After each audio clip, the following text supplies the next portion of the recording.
حضرت حارث عشری رضی اللہ تعالی عنہ فرماتے ہیں، یہ مسند احمد ابن حنبل میں بھی ہے، ترمذی میں بھی ہے، قال قال رسول اللہ صلی اللہ علیہ وسلم انی آمرکم بخمس اللہ امرنی بہن۔ یہ ایک روایت میں اضافی الفاظ ہیں، اللہ امرنی بہن، دوسری میں نہیں ہے۔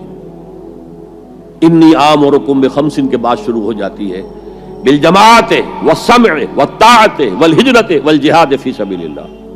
مسلمانوں میں تمہیں 5 باتوں کا حکم دے رہا ہوں، اور یہ حکم اللہ نے مجھے دیا ہے، حالانکہ آپ کو بھی حکم دینے کا اختیار ہے، لیکن آپ نے تاکید کے لیے کہا، میں اپنی طرف سے نہیں کہہ رہا، میں پہنچا رہا ہوں۔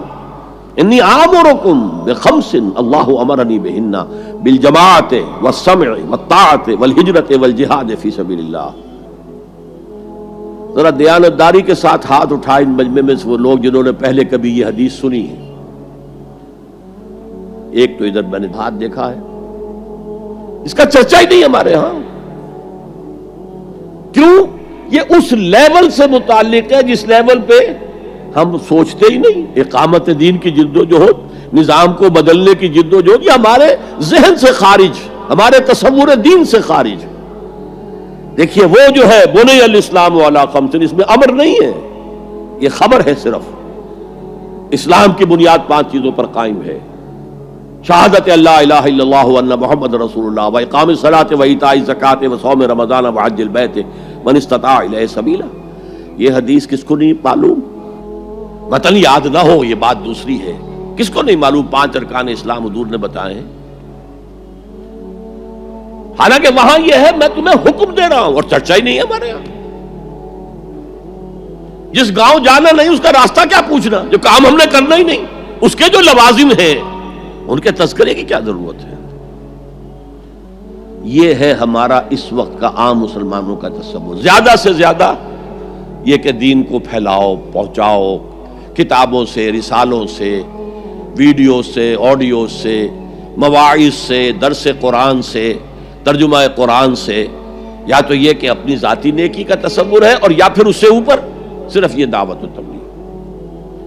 اس سے اوپر کی تیسری منزل جسے اقامت دین کہا جائے، جو خصوصی الفاظ حضور کے لیے 3 مرتبہ قرآن میں آئے، هو الذی ارسل رسولہ بالہدی ودین الحق لیظہرہ علی الدین کلہ۔ کسی اور نبی کے لیے 1 دفعہ بھی نہیں آئے، حضور کے لیے 3 دفعہ آئے، سورہ توبہ، سورہ فتح، سورہ صف۔ یہ چونکہ چیز ہمارے ذہنوں سے نکل گئی ہے، لہذا اس کے جو متعلقات ہیں اس کی طرف بھی توجہ نہیں ہے۔ سیدھی سی بات ہے، منطقی بات ہے، جس گاؤں جانا نہیں اس کا راستہ کائے کو پوچھنا۔ یہ 5 چیزیں ہیں لازم، جماعت کی شکل میں رہو۔ یہ بھی فرمایا علیکم بالجماع، یہ حضور کی حدیث ہے، علیکم بالجماع، لازم جماعت کی شکل میں رہو۔ اور حضرت عمر کا قول ہے، اور آپ کو معلوم ہے کہ صحابی کا قول بھی حدیث کہلاتا ہے۔ حضرت عمر فرماتے ہیں لا اسلام الا بالجماع ولا جماع الا بالامارہ ولا امارہ الا بالاطاعہ۔ کوئی اسلام بغیر جماعت کے نہیں، کوئی جماعت بغیر عمارت کے نہیں، اور کوئی عمارت بے فائدہ ہے اگر اس کی اطاعت نہ ہو۔ تو پہلا حکم بالجماع والسمع، اور سنو،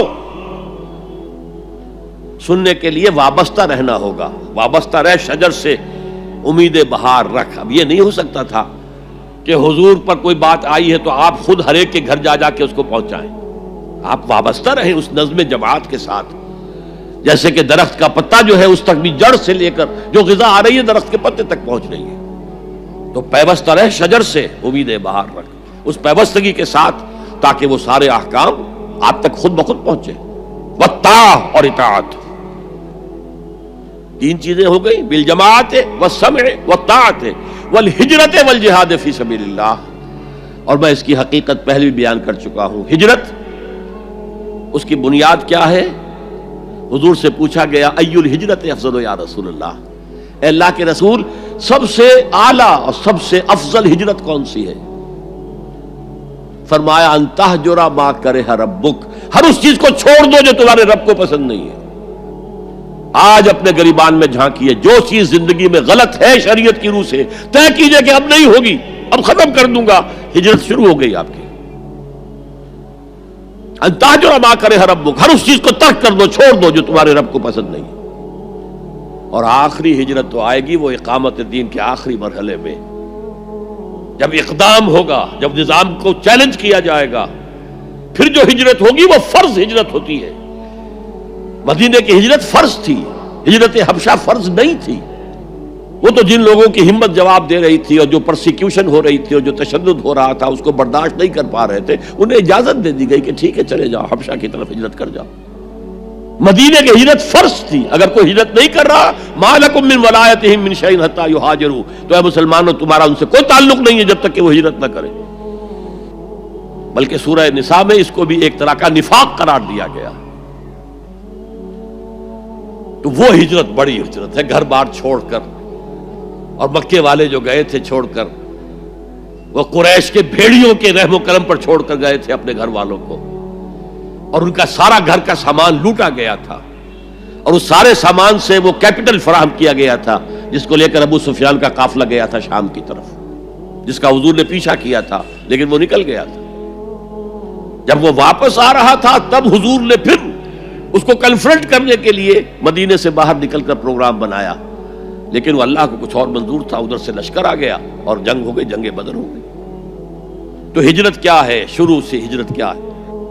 ان تہجر ما کرہ ربک، اور سب سے اوپر کیا ہے؟ گھر بار، اپنے آباء و اجداد کی وطن، جہاں آپ کے آباء و اجداد دفن ہے، چھوڑو، جاؤ، اور جاؤ وہاں جہاں پوری طاقت مرکوز ہو جائے تاکہ آپ نظام باطل کو چیلنج کرنے کے لیے ساری طاقت ایک جگہ جمع کر سکیں۔ اور جہاد پوچھا گیا ای الجہاد افضل یا رسول اللہ، سب سے افضل جہاد کون سا ہے اللہ کے رسول؟ فرمایا ان تجاہد نفسک فی طاعت اللہ، کہ اپنے نفس کے خلاف جہاد کرو، اسے اللہ کا مطیع بناؤ۔